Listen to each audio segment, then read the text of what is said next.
Namaste, everybody. Welcome back to Ripples in the Sand, the podcast brought to you by the folks at Drifting Sands Haibun. Here we invite Haibun poets to both read and discuss their poetry and give us their thoughts on the craft of writing Haibun or tanka prose, which, as you know, is prose with a haiku or tanka. This is your host, Sangita Kalariko. To our regular listeners, thank you so much for supporting us. Hope you have subscribed to our YouTube channel and hit the notification bell. Please like, share, and spread the word of haiku poetry to your friends. Mostly, please comment, because that makes a lot of difference because of how these internet algorithms work. Belfast Campus Blast. I sift through the remains of my neutrality. This powerful scenario is the guest judge selection at the International Academic Forum Vladimir Divide Haiku Award from 2017 by our guest for today. She is an award-winning haiku artist and often enjoys combining haiku with her visual art, photography, and film. She has been with Drifting Sands Haibun from the very first issue. From Northern Ireland, please welcome to Ripples in the Sand, Marion Clarke. So, welcome to the podcast, Marion. Thank you, Sangita. It's early, not very early, but in the morning. It's about 3 o'clock there in Irish time. Yeah. Yeah, it's just gone. 8 minutes past 3. It's a sunny afternoon. Which is good. Lovely blue sky. The sun's there. There. It's unusually very cloudy here. Yeah, that's right. So wonderful to have you here on the Ripples. It's lovely to be here. Thank you. Let's start with your the first haibun you have for us. Seasons Past. Is there anything you'd like to tell our listeners before you start? Well, this one appropriately was published in the very first issue of Drifting Sands, which is nice. Yes, I've been there since the beginning. Amazing. Isn't that awesome? Yeah. I didn't realize that until I looked it up. Yeah. So I will, maybe I'll just start reading this one and see what happens. Sure. Mm-hmm. Okay, Seasons Past. I stop walking in order to shift the weight of my rucksack further up my back. Although at its weakest, the winter sun still provides welcome warmth to my upturned face. I continue along the path, following the icy cloud of my breath down the slope, treading carefully for fear of losing my footing on this final stage of my journey. When I reach the ditch, my stick pierces the gleaming crust that has formed on a snowdrift. It crunches underfoot, creaking as my boots sink into the icy layer. For a moment, I experience a desire to look back, to survey my tracks, just to be sure. Instead, I shake my head and set off down the lane. Midnight Mass, flickering candlelight on holly berries. Finally, I arrive at the first house of the village, and a sense of nostalgia hits me. A hint of cinnamon in the air announces that it is almost Christmas. A young boy on the street just ahead, a dark-haired version of me, complete with school satchel.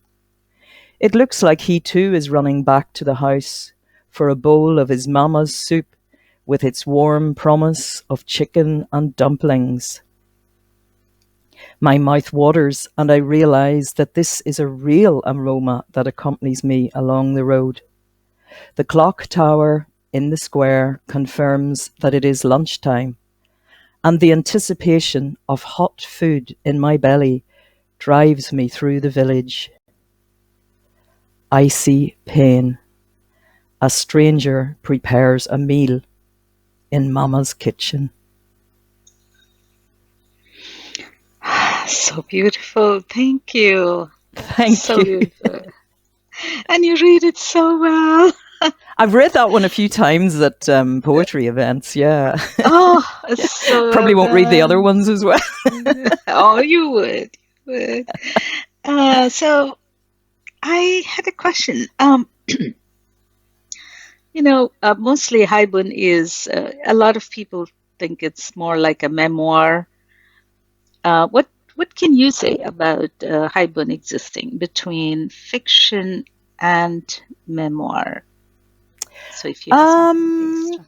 Well, that particular one, um, most of my Haibun are based on some grain of truth or reality Mhm, or a memory, mhm. but I kind of like to create a narrative and develop it into a story in some cases, which is what I've done here. In my mind, I could see this man with a rucksack and his hat and his stick and big boots, in this environment. But the inspiration came from, believe it or not, a school trip when I was about 15, 16 to Austria. Wow. Yeah, Wow. yeah. I was studying music at the time at school, and a few of us went on a school trip to Mozart's birthplace in Salzburg, Mhm, and we mhm. travelled by coach from Ireland. Obviously, there was a boat involved Oh, somewhere along wow. the line Wow. there.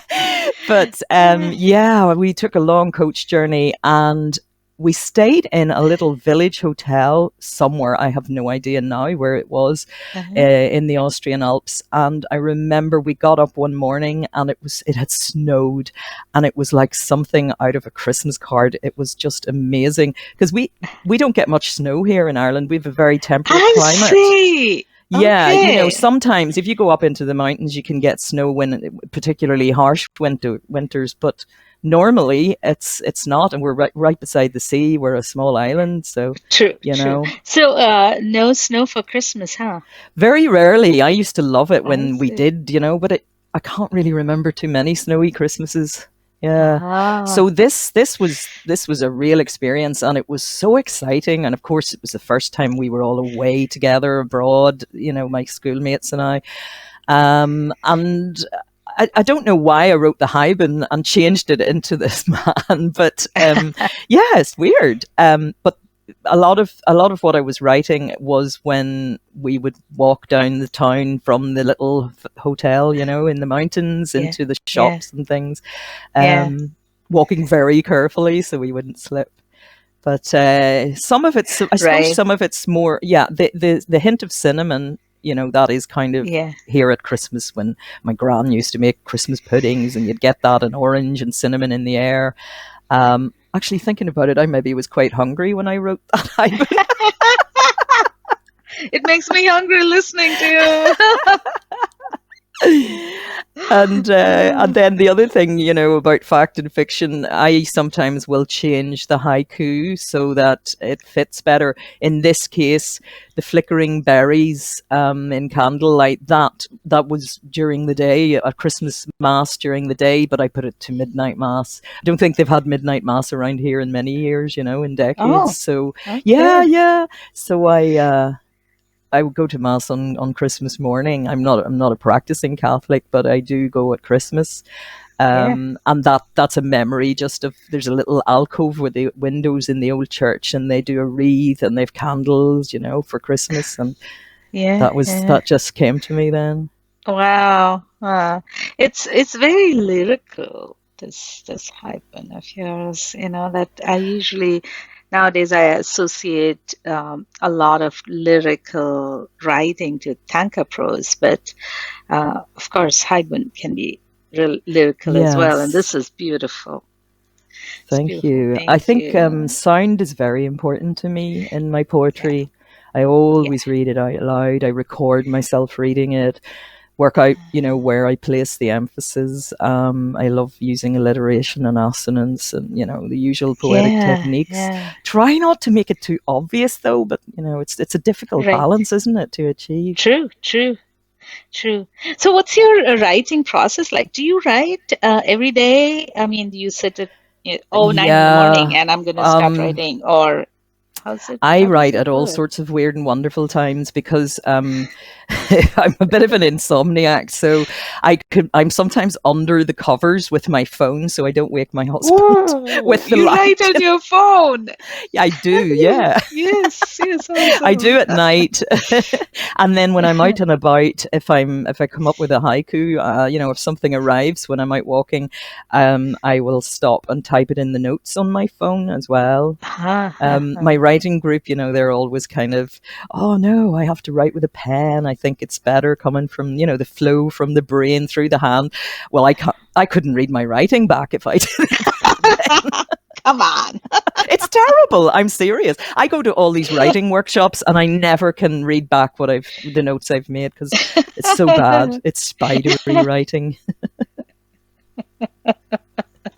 Yeah, I write a lot on the phone as well, and I have met people who, I mean, I do like to write with the pen, but I've met a lot of poets who like to write with a pen and paper, and Yeah. some of them insist on it. So it's very refreshing to see somebody who's like a normal person like us.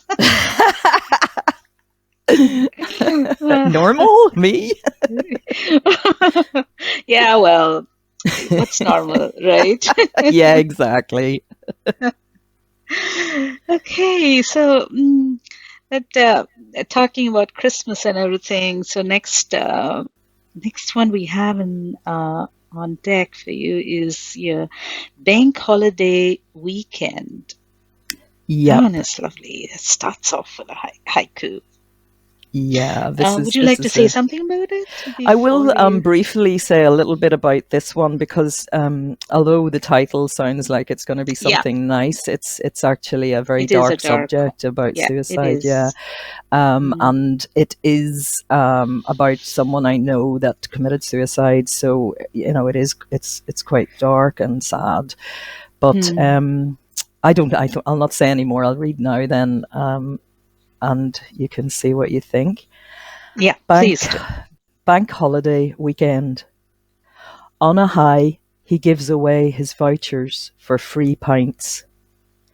Ginger told us on Sunday evening in the Queen's Head that he'd gone out early that morning for a nice stroll down by the river, he said.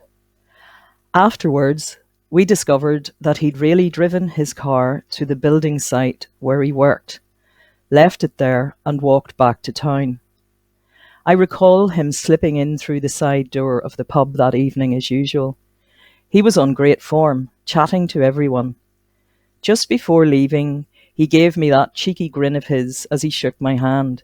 I even laughed when he winked and said, "No chance of the boys arriving on time tomorrow." We heard later that he'd taped some tubing to the exhaust of his car, squeezed it through a gap in the window, then sealed along the pane with more tape. Workmates who found him on their return to the site thought he was asleep in his car. Last orders. Goodbye, darkness, my old friend. Yeah. This transitions so deep, and it's the subject of suicide is so yeah, I hate to say this, but widespread, right? I I mean, know, almost yeah. everybody we know has been touched by it, um, some way or the other, which brings us to mental health, right? Yeah. But yeah, this is yeah, goodbye darkness, my old friend. Yeah, This is Simon and that very, yeah, Garfunkel's yeah, twisted I see. lyric, It's, yeah. but yes, but yeah, this is very, very beautiful. Um, so I do feel that poetry can be cathartic. It can help us deal with deep deep emotions, deep hurts, and Yeah. tough times like the loss of our near and dear ones, etc., especially to depression. Yes, Um, yes. would you? do you have anything to say about the healing nature of poetry? Well, Uh, I think the therapeutic value of writing in general is well documented. Obviously, it yeah, yeah, yeah, doesn't replace therapy, but I definitely think it can be helpful. And sometimes it's years later. I mean, I didn't write this until 30 years after this guy's death. yeah. And when my own father died, I can remember. No, he died of cancer, but I can remember I did try to write a piece of. I just think it was a standard poem at the time, a contemporary poem, and I remember someone feeding back and saying, "Maybe let it sit for a while. It's too soon. It's too close."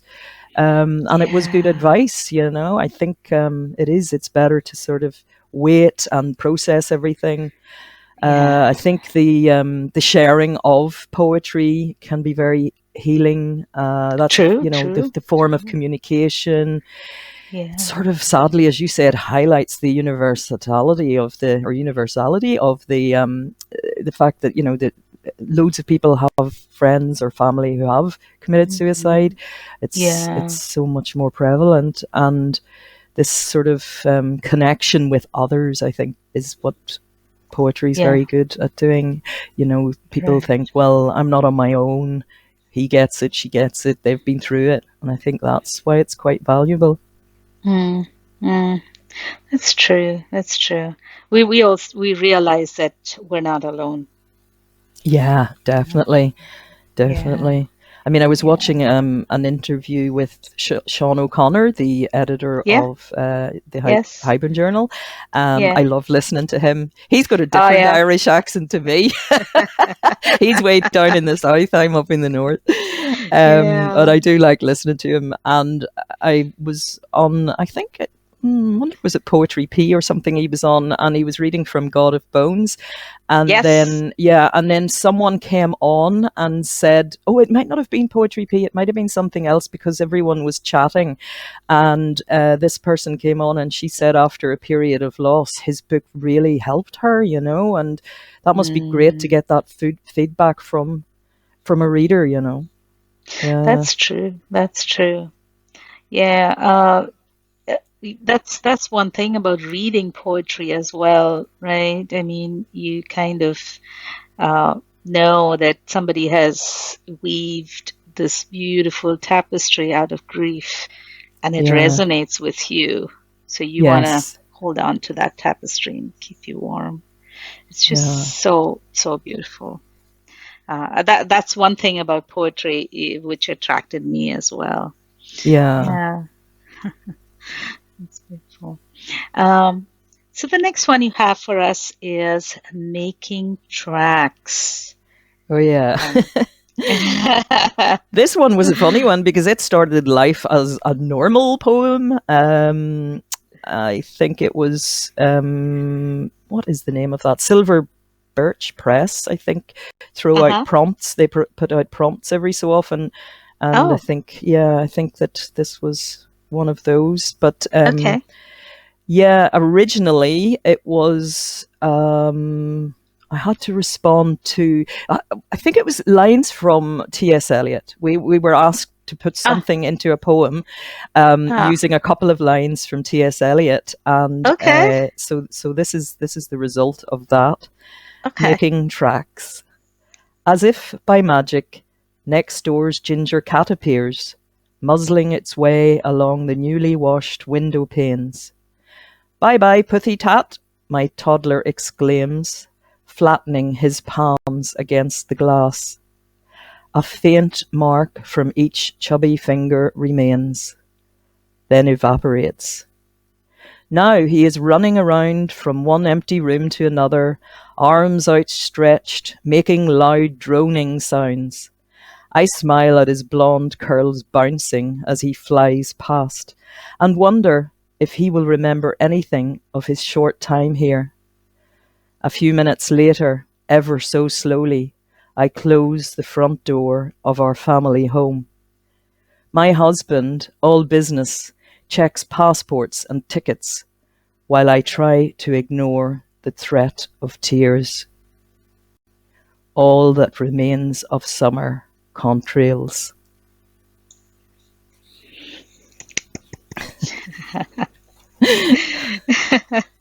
Can still see those wee blonde curls bouncing around. Bye bye, Putty Tat. That was awesome. That brought a really good wide smile to my face. And I think I did mention to you how I love this title making almost a circle because it connects so beautifully with the haiku at the end, Yeah. with making tracks and contrails. Um, so that brings me to a topic which I usually ask of a lot of poets. What do you feel about the role of a title in a haibun? I mean, how important do you think it is? And do you think it's a part of a haibun, or do you think it's just a title? Well, I used to think that the title was just as important as the prose and the haiku. Mm-hmm. Roberta Beery is someone who I'm in awe of her writing, all her writing. Yeah. I remember seeing a podcast with Mike Rowling, I think. Mm-hmm. And she Yeah. explained that she called it the Trinity, I think, of the haibun, the title, the prose, and the haiku, and that really stuck with me. So I've always, and I'm so bad at writing titles. I am really bad. It takes me forever, and I sometimes hand it over and say, "What do you think? What should I put on that as a title?" Because I am so bad at it. I will, I workshop regularly online with people, and I'll maybe ask their advice. So then back to Sean O'Connor again. I heard an interview with him. He was on Drifting Sands, wasn't he?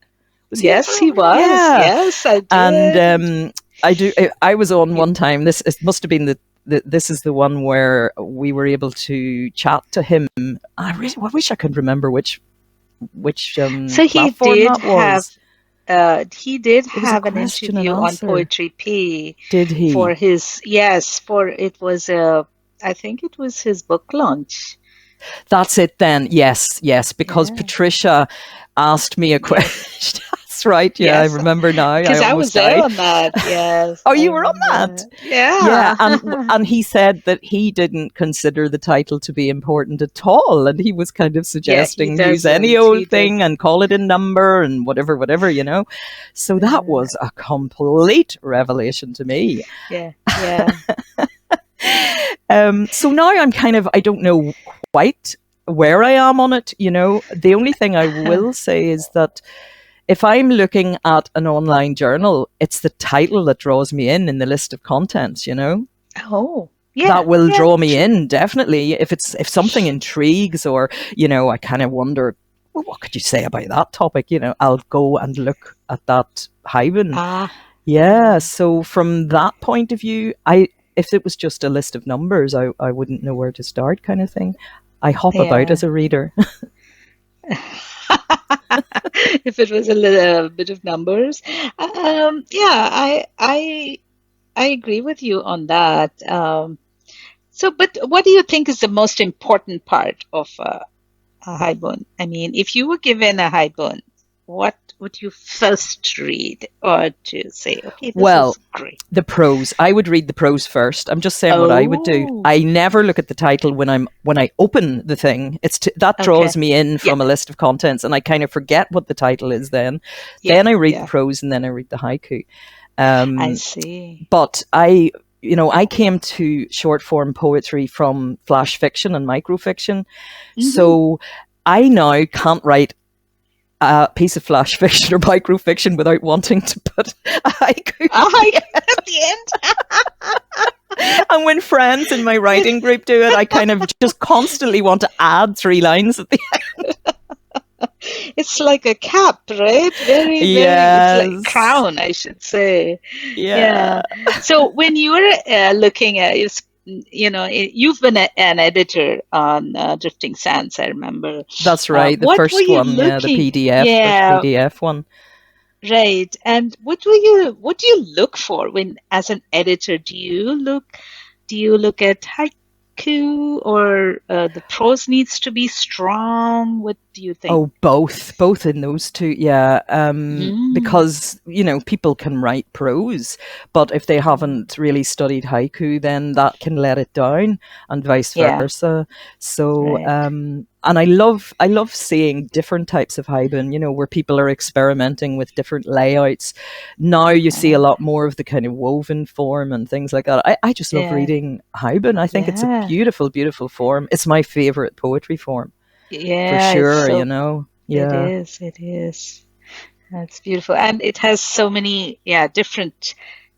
Uh, how would I say, different pathways you can take with Yeah. this form, right? Where you're Yes. interweaving uh, haiku with prose, and Yeah. literally fitting in with all the parameters. So that uh, takes me to the next one, which we would read, which you have for us, Finding Narnia. Oh, yes. This Okay, that was. one, I'm going to open these curtains here because I can't see. It's gone dark. Um, Oh, yeah. already. Well, it's just that it's clouded over a bit. The sun won't set for a while yet. Actually, that's funny because Okay, I'm going to be okay. reading about setting sun in this. Um, so, Finding Narnia. There is a quote at the beginning of this from the Mhm, writer C.S. Lewis, who came mhm, from mhm, Belfast, these parts, and he used the setting of the Mourne Mountains as inspiration for Narnia, for his Chronicles mhm. of Narnia. So I'll go ahead with that. Finding Okay. Narnia. I have seen landscapes, notably in the Mourne Mountains and southwards, which, under a particular light, made me feel that at any moment a giant might raise his head over the next ridge. The moss and pine needles underfoot are a welcome change from the hard gravel track I have just left. There is a new spring to my step as I make my way through the overgrown arboretum. In the shelter of the forest, scraps of dusk begin to settle in the trees like huge grey crows. They hang from strands of ivy and conifer branches, growing darker by the minute. The park warden has informed me that the sun will set around 8, so there isn't much time.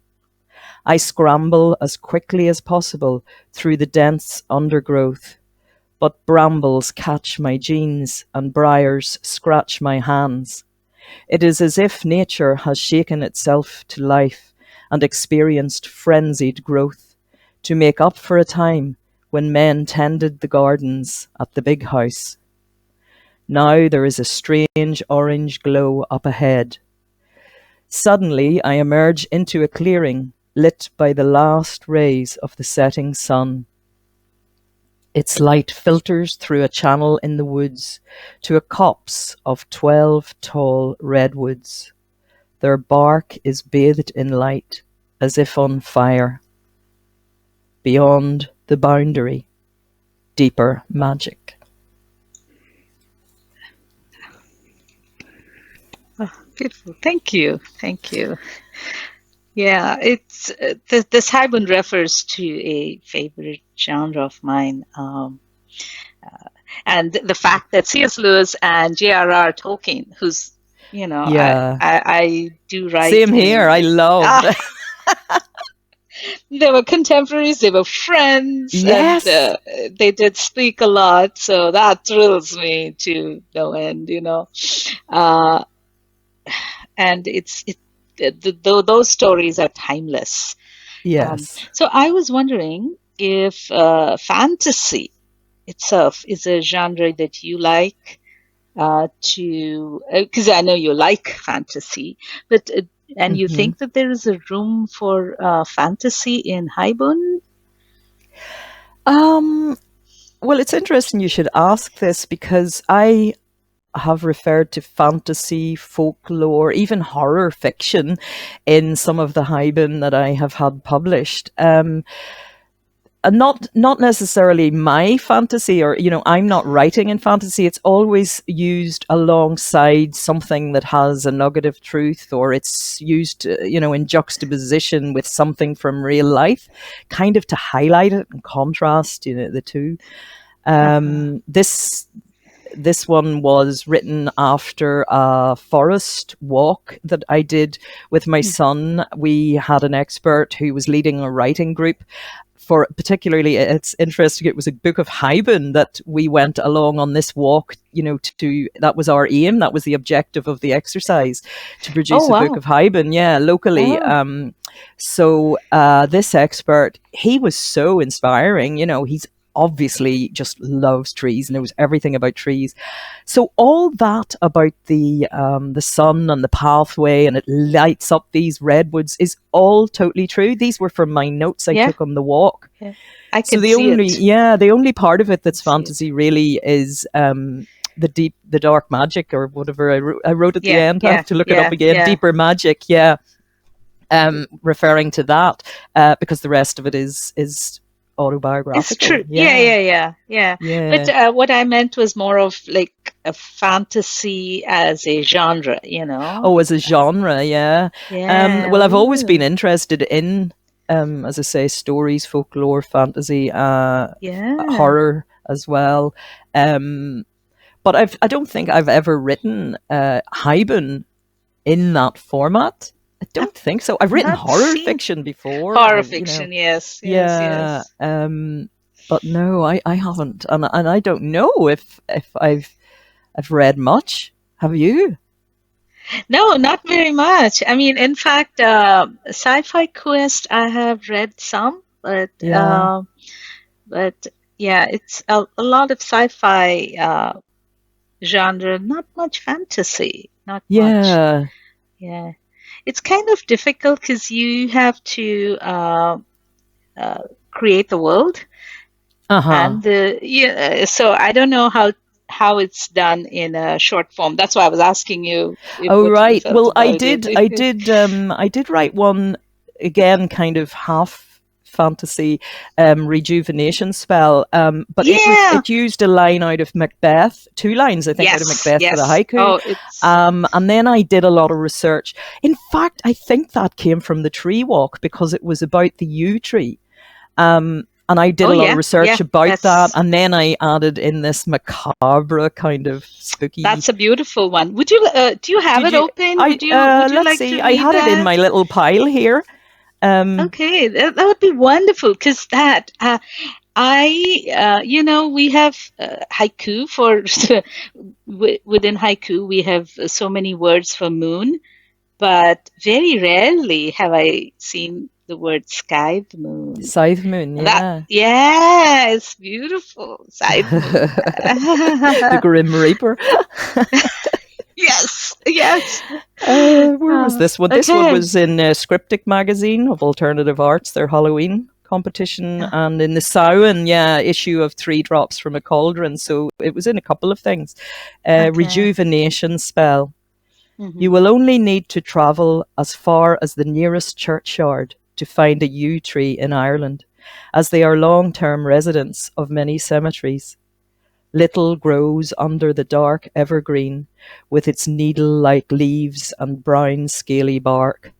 But beware, every part of the tree is poisonous, apart from the flesh of its berries, and even these encase a deadly seed. Scythe moon, we die as we begin to live. If you dig beneath the tree's canopy, not too far from the trunk, you will hit the root system. Use your fingers to clear away earth from the net of tough, membranous tendrils. You will soon find them, trapped in this web, the roots grown through their eyes so they cannot see back to the land of the living. The dead have fed the yew. In time, the centre of the trunk will decay, and a new tree will sprout from the hollow. Silvered in the moon's eclipse, this new dawn. I'd forgotten about that one. I enjoyed that so much. The descriptions are Thank you. fantastic. Fantastic descriptions. Thank you. Thank you for reading that. You're welcome. Yeah, It's good to yeah. revisit old ones. Right, right. That's true. That's true. Is the phone call Yeah, in the same phone call I have here. Yeah, book? yeah. Okay. This was one Roberta picked for the one of the Haibun specials from Failed Haiku. Mm-hmm, mm-hmm. And it is totally autobiographical. And it's about, well, I Yeah. don't know if you use the term bunking off school, but that's what we used to Yes, say. Yeah, yes. We use it we in shouldn't be. India, not Do not in you? the US. Yes, yes, That's good. yes. At least you know what I'm talking about. And my cousin, when she read this, she said, "How come I didn't get invited along?" Because she was at the same school. You have too So much fun, but yes, but this one I is know. this Yeah, I one mean, it's is a different, yeah, yeah, it is. It sounds like it's fun, but it's actually very yeah, yeah. It's dark yeah, again. Um, yeah. okay, because I grew up in the Troubles in Northern Ireland, so you'll know when Mm-hmm. you hear this. The phone Yeah. call back in the early 80s. If the BBC weather forecast promised sunshine on a Friday across Northern Ireland, my parents' house phone would ring twice, then stop. This potentially suspicious signal was not a mystery to me, as I knew my friend Maura was the instigator of the calls. Christmas chatter. My twin brothers receive walkie-talkies. Although we attended different schools, both were located in the same town around 20 minutes from our hometown of Warrenpoint. Maura's call would confirm that we would be bunking off classes at the news of good weather the following afternoon. This was a random pattern, as unbroken sunshine is rare in this part of the world. We'd meet at the Ulster bus station, flash our school bus passes, and travel all the way to the terminal in Kilkeel, further along the coast.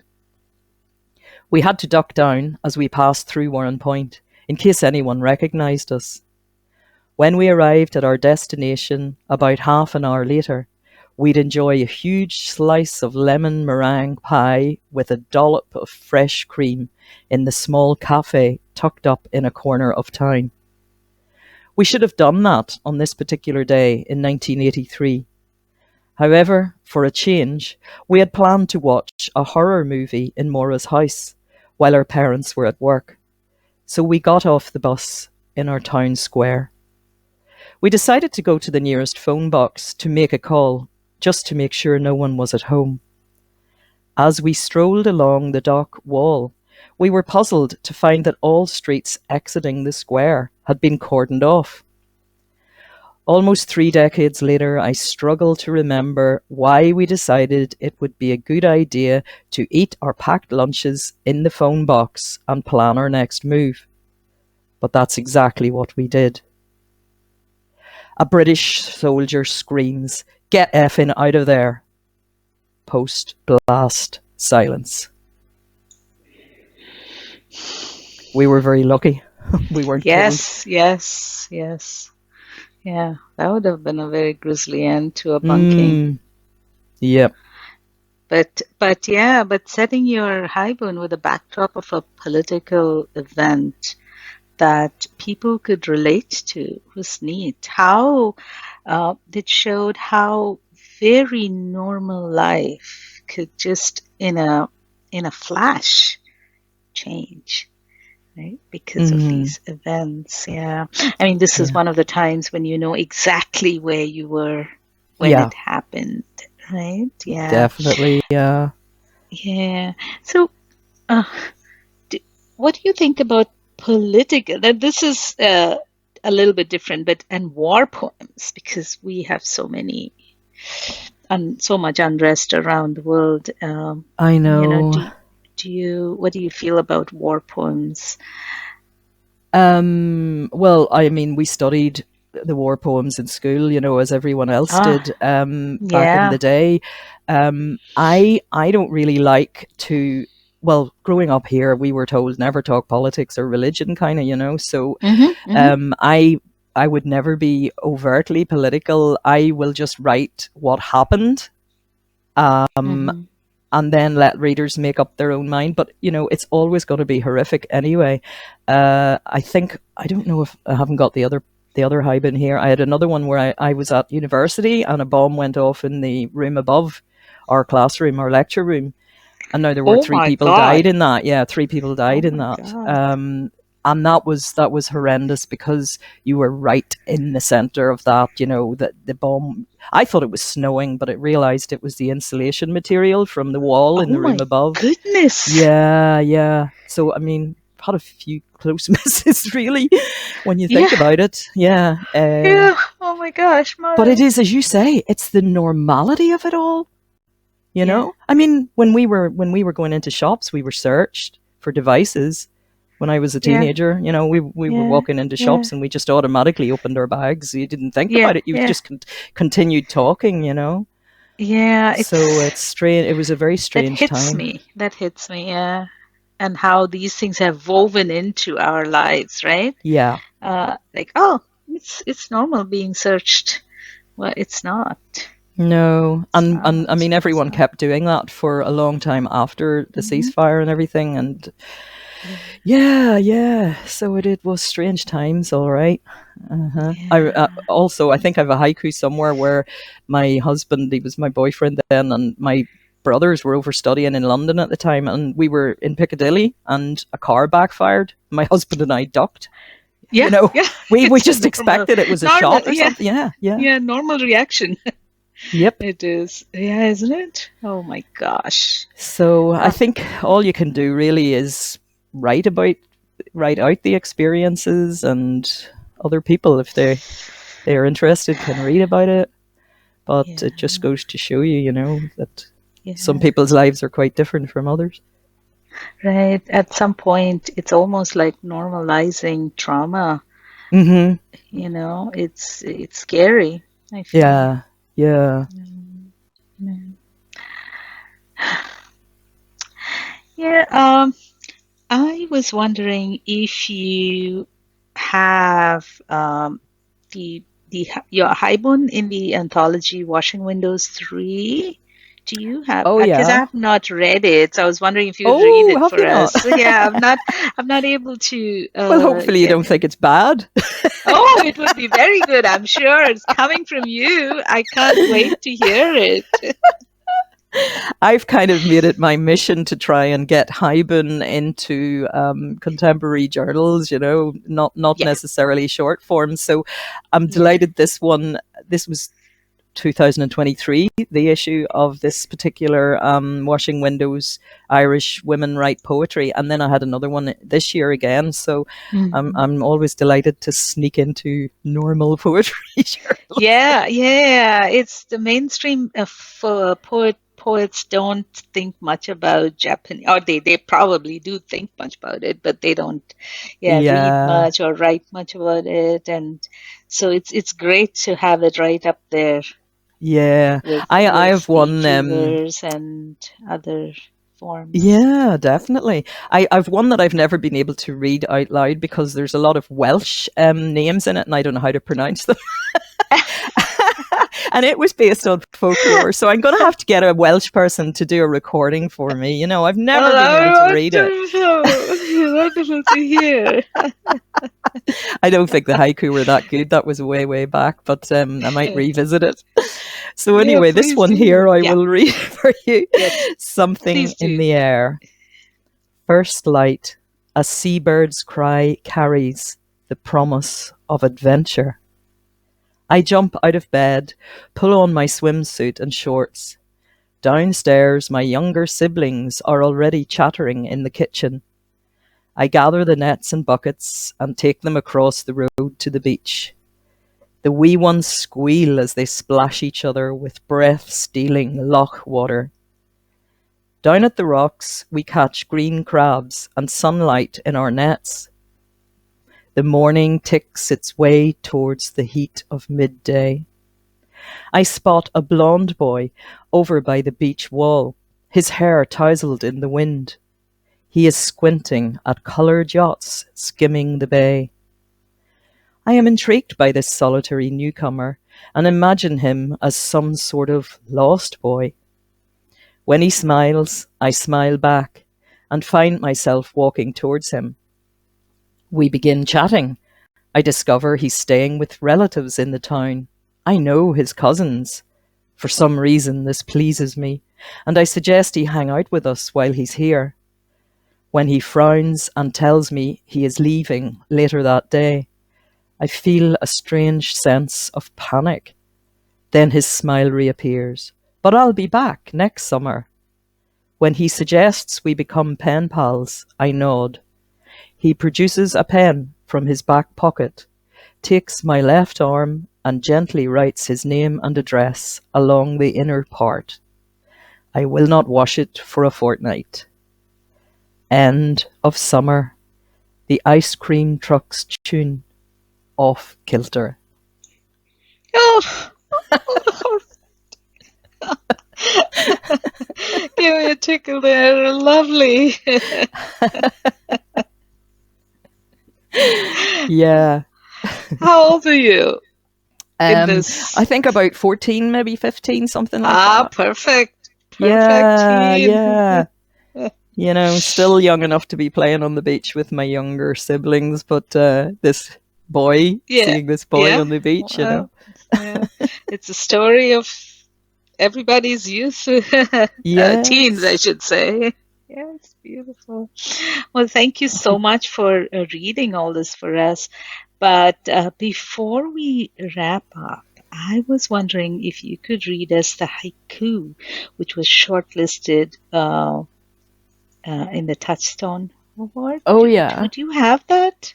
I Just do. Okay. I Googled it.